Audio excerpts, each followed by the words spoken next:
Video को शुरू करने से पहले मेरी छोटी सी एक रिक्वेस्ट है, प्लीज़ आप मेरे वीडियो को लाइक कर दीजिए, सब्सक्राइब कर दीजिए। तो शुरू करते हैं। हेलो गाइस, आज आया हूँ मैं आपके सामने एक नई वीडियो के साथ। आपको बताना चाहता हूँ कि इस वीडियो में क्या होगा खास और क्या है ये प्ले। मैं आपको बताना चाहता हूँ कि हम करने वाले हैं एक सफ़र। उस सफ़र के साझेदारी होंगे आपको बताऊँगा कि हम कहाँ जा रहे हैं, कि आप भी हमारे साथ चलिए और देखिए कि हम आज क्या करने वाले हैं। ये कौन है, क्या नाम है इसका? My name is Tadanu. क्या करने जा रहे हो? मूवी देखने।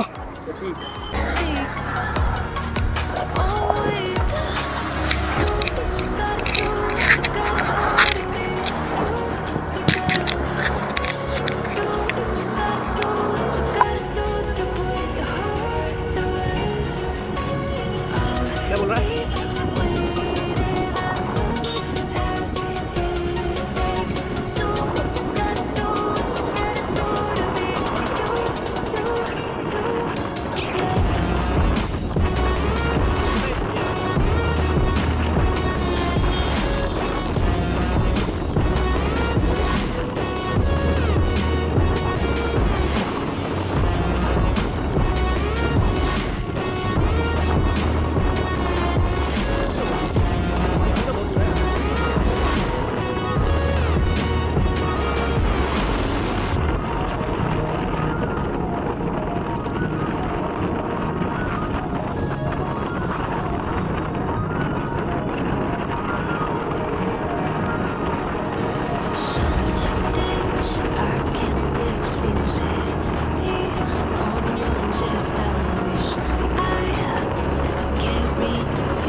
लो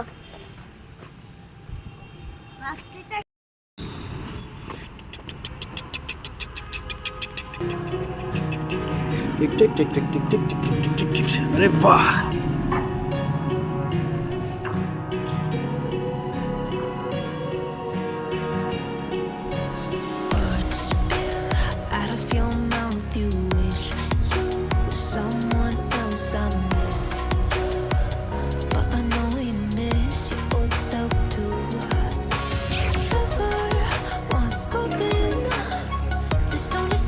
देख सेंटा क्लॉज कहीं है ये कॉटन वाला।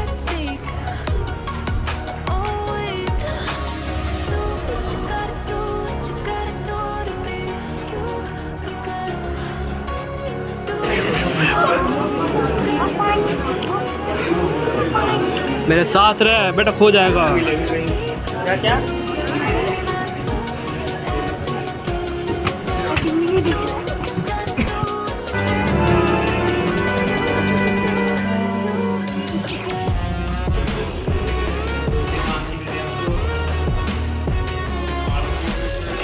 बड़ी उम्मीद से गया था मैं अवतार 2 देखने, पर पोपट हो गया। मतलब मैंने बहुत उम्मीद लगाई थी इस मूवी से कि एक तो 3D मूवी, कि एक ऐसी मूवी जिसने शुरुआत की थी 3D की, मतलब कि अवतार एक पहली ऐसी मूवी थी जो 3D में लॉन्च हुई थी, ठीक है। उस मूवी की जो स्टोरी थी रियली में मतलब हमें लगता था कि हम इंसान पंडोरा में जाके अत्याचार कर रहे हैं। हमने एक ऐसी चीज़ अनुभव की थी जो हमने आज तक के कभी महसूस नहीं की। लेकिन मेरी बहुत सी उम्मीदें थी अवतार 2 से लेके। जिसने अवतार 1 नहीं देखी उसे बता देना चाहता हूँ कि अवतार 1 में हुआ क्या था।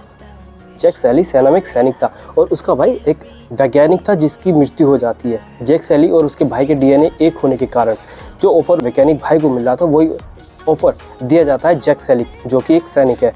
उसे भेज दिया जाता है एक पेंडोरा नामक ग्रह पर, जहाँ पे वो देखता है वहाँ पे जंग छिड़ी हुई है इंसानों और वहाँ के पेंडोरा नामक एक ग्रह है वहाँ के जीवों को जो कि इंसान जैसे दिखते हैं उन्हें कहा जाता है नावी। उस सेना का जो कमांडर होता है वो कहता है कि तुम इन नावी लोगों के बीच में जाओ, घुलो मिलो, उन्हें ये संदेश दे दो कि हम आने वाले समय में आपके ऊपर हमला करेंगे और आपको यहाँ से जाना होगा। तो जैक सैली भी ऐसा ही करता है, उनके बीच में घुलता है, मिलता है, उनकी बातें सीखता है, उनकी भाषा सीखता है और जाने अनजाने जैक सैली को प्यार हो जाता है। नावी में ही एक राजा की लड़की से प्यार हो जाता है। हमने जो उस फिल्म में जो अनुभव किया वो बहुत ही अलग था। मतलब कि हमने उसमें देखा कि एक नई ग्रह जहाँ इंसान हमला कर रहे हैं अनजान जीवों पे जो कि दिखते हैं बिल्कुल हूबहू इंसानों की तरह। उस ग्रह पर विचित्र जानवर है, विचित्र उनकी नदियाँ हैं, विचित्र उनके पेड़ हैं, उनकी सभ्यताएँ हैं। लेकिन जैक सैली जब देखता है कि इंसान हद से ज़्यादा अत्याचार कर रहे हैं उन नावी लोगों पे, जैक सैली तो पड़ चुका था राजा की बेटी के प्यार में, तो वो देखता है, उसे दिखाई देती है इंसानियत और वो फैसला करता है कि मैं इंसानों के साथ नहीं लड़ूंगा जो अत्याचार कर रहे हैं नावी के लोगों के। तो वो साथ देता है नावी के लोगों का और साथ लड़ता है इंसानों के साथ और इंसानों को हरा दिया जाता है। तो ये थी अवतार 1 की स्टोरी। अब बात करते हैं कि मैं बहुत ही उम्मीदों के साथ गया था अवतार 2 को देखने। इतनी उम्मीद तो मैंने बाहुबली से भी नहीं लगाई थी कि कटप्पा ने बाहुबली को क्यों मारा। उससे ज़्यादा उम्मीद मुझे थी अवतार 2 से, क्योंकि एक ऐसी टेक्नोलॉजी के साथ मूवी बन रही है जो कि इससे पहले किसी को पता ही नहीं थी। मतलब ये मूवी एक ऐसी थी जो अंडर वाटर शूट की जा रही थी। टेक्नोलॉजी की बात करें अवतार 2 में जो टेक्नोलॉजी थी वो जो 3D, मैंने आज तक ऐसी टेक्नोलॉजी नहीं देखी रियली में। लेकिन अगर बात करें स्टोरी की तो स्टोरी बिल्कुल मैं ज़ीरो यार, मतलब कि स्टोरी तो कुछ थी नहीं उसमें। अगर हम बात करना चाहते हैं कि स्टोरी बिल्कुल शून्य, बकवास। कि अब आपको स्टोरी बताना चाहता हूँ कि जो स्टोरी बिल्कुल थी ही नहीं, उसे बस ऐसे ही टेक्नोलॉजी के नाम पे 3D के नाम पे उसे चलाया जा रहा है। और जाहिर सी बात है वो 2000 करोड़ भी क्रॉस कर जाएगी। लेकिन मैं कहना चाहता हूँ कि आप बिना एक स्टोरी के मूवी कैसे खड़ी कर दोगे। आप सोचते हो कि हम अवतार 2 लाए, अवतार 3 लाएंगे, अवतार 4 लाएंगे। मैं कहता हूँ कि अगली अवतार 3, अवतार 4 में देखने वाला ही नहीं, क्योंकि आपने स्टोरी का तो सत्यानाश कर दिया। जैक सैली बैठा हुआ है अपने परिवार के साथ। हम देखते हैं कि उसके बच्चे हो चुके हैं, उसकी वाइफ है, वो बैठे हैं साथ ही, एक साथ बैठे हैं, वो बैठे हैं एक साथ। और हम देखते हैं कि आकाश से इंसान बड़े बड़े हवाई के साथ पेंडोरा पे हमला कर देते हैं और पूरा जंगल को जला दिया जाता है। जो वहाँ के जीव थे, जंतु थे या जो नावी थे वो मर जाते हैं। फिर दिखाते हैं 2 साल बाद की स्टोरी। अवतार 1 में विलन था माइल, जो सेनापति था इंसानों की तरफ से। उसे दिखाया जाता था कि पहली अवतार में वो मर चुका है, लेकिन हुआ क्या, उसका एक क्लोन बनाया गया जो कि अवतार के ही रूप में था। यहाँ सबसे पहले मेरे डिसपॉइंटेड हो चुका था कि आपने फिर से वही विलन यहाँ पे ला दिया है। मैं कुछ नया देखना चाहता था मूवी में, मैं कुछ नया विलन देखना चाहता था, लेकिन आपने पुराना ही विलन मेरे सामने रख दिया। तो हाँ, मैं बिल्कुल थोड़ा सा डिसपॉइंटेड हूँ। अब बात करते हैं कि वो माइल जब अवतार के रूप में आता है तो उसे गुस्सा आ जाता है कि ये क्या बना दिया। वो गुस्सा आता है, लड़ाई करता है, लेकिन फिर उसे याद आता है मेरा दुश्मन जैक सैली। वो गुस्से से भरे उतरता है पेंडोरा पर, तलाश कर देता है जैक सैली की। तो माइल जाता है वहाँ पे जहाँ माइल्स को मारा गया था। वो देखता है कि मेरा कंकाल जू का तू पड़ा हुआ है और अचानक वहाँ पे जैक सैली के बच्चे आ जाते हैं। तो माइल्स टाइम को बर्बाद न करते हुए जैक सैली के बच्चों को अपहरण कर लेता है और जैक सैली ये देख लेता है। जैक सैली को ये पता चल जाता है कि किसी ने मेरे बच्चों को अपहरण कर लिया है। तो वो जाता है और अपने बच्चों को ले आता है। लेकिन जैक सैली को ये पता चल चुका था कि ये वही माइल्स है, ये वही सेनापति है जिसको मारा था जैक सैली की वाइफ ने। अब ये दोबारा आ चुका है अवतार के रूप में। तो यहाँ पे हमारे जैक सैली डर जाते हैं और वो फैसला करते हैं कि मैं टोरो माक्तो अपने कुनबे को छोड़ के बहुत दूर चले जाना चाहता हूँ। तो यहाँ पे भी हम दूसरी बार हम डिसपॉइंटेड हुए कि जैक सैली ने हार मान ली। फिर हम देखते हैं कि दिन रात सफ़र करने के बाद जैक सैली पहुँच जाता है समुद्री तटीय वासियों के पास। वहाँ हम देखते हैं कि तटवासियों के जो राजा है और रानी है वो अस्वीकार कर देते हैं जैक सैली और उसके परिवार को। वो कह देते हैं कि जैक सैली का परिवार और जैक सैली इंसानों के खून से बना हुआ है, मतलब कि वह पवित्र नहीं है, अशुद्ध है। उनका एक डायलॉग था, उसमें कहते हैं कि जैक सैली और जैक सैली के परिवार हैवान का खून है, अर्थात हैवान उन्हें दिखाई देते थे इंसानों के रूप में। तो वो कह देते कि इनका जो खून है वो मिक्स है, मतलब कि हाइब्रिड हो चुके हैं ये जैक सैली के बच्चे। तो वाद विवाद चलता रहता है और समय अनुसार जैक सैली को वहाँ की प्रजा स्वीकार कर लेती है। माइल्स जो गुस्से से भर चुका था वह किसी न किसी तरह पता लगा लेता है कि जैक सैली कहाँ पर छुपा हुआ है। माइल्स वहीं जाता है तटवासियों के पास, उन पर अत्याचार करता है, उन्हें मारता है और उनसे पूछता है कि जैक सैली को तुमने देखा है क्या? अगर तुमने देखा है तो मुझे बताओ। तो वहीं शुरुआत होती है एक नई ही स्टोरी के साथ, मतलब कि जो उनके जीव है जो उनको बहुत ज़्यादा मानते थे। एक ब्लू व्हेल जैसी मछली जो कि झुंडों में चला करती थी, शिफ्ट हो जाती है कहानी उस मछलियों पर, बड़ी बड़ी मछलियों पर, और हम देखते हैं वो उनका बहुत ही आदर सम्मान करती है। लेकिन एक मछलियों के झुंड में से एक मछली अलग हो जाती है जिसको बहिष्कार कर दिया जाता है, मतलब कि बाइकॉट। आप समझ चुके हो कि मैं कहना क्या चाह रहा हूँ। जो मछलियों का झुंड था उनका मानना था कि हिंसा किसी भी तरीके से सही नहीं है। अगर उन मछलियों के झुंड पे कोई हमला कर देता था तो वापस में वो हमला नहीं करती थी, वो मरने के लिए तैयार थी लेकिन हमला नहीं करती थी। लेकिन एक मछली ऐसी थी जो हमला भी करती थी और इसी हमले करने के कारण उसे झुंड से अलग कर दिया गया, उसे बहिष्कार कर दिया गया। अचानक माइल्स को पता चल जाता है कि अगर मैं इन मछलियों पर हमला करूँगा तो जैक सैली ज़रूर आएगा इन्हें बचाने के लिए।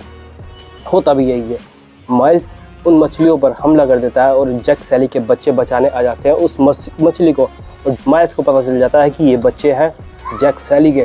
तो माइल्स जैक सैली के सारे बच्चों को किडनैप कर लेता है।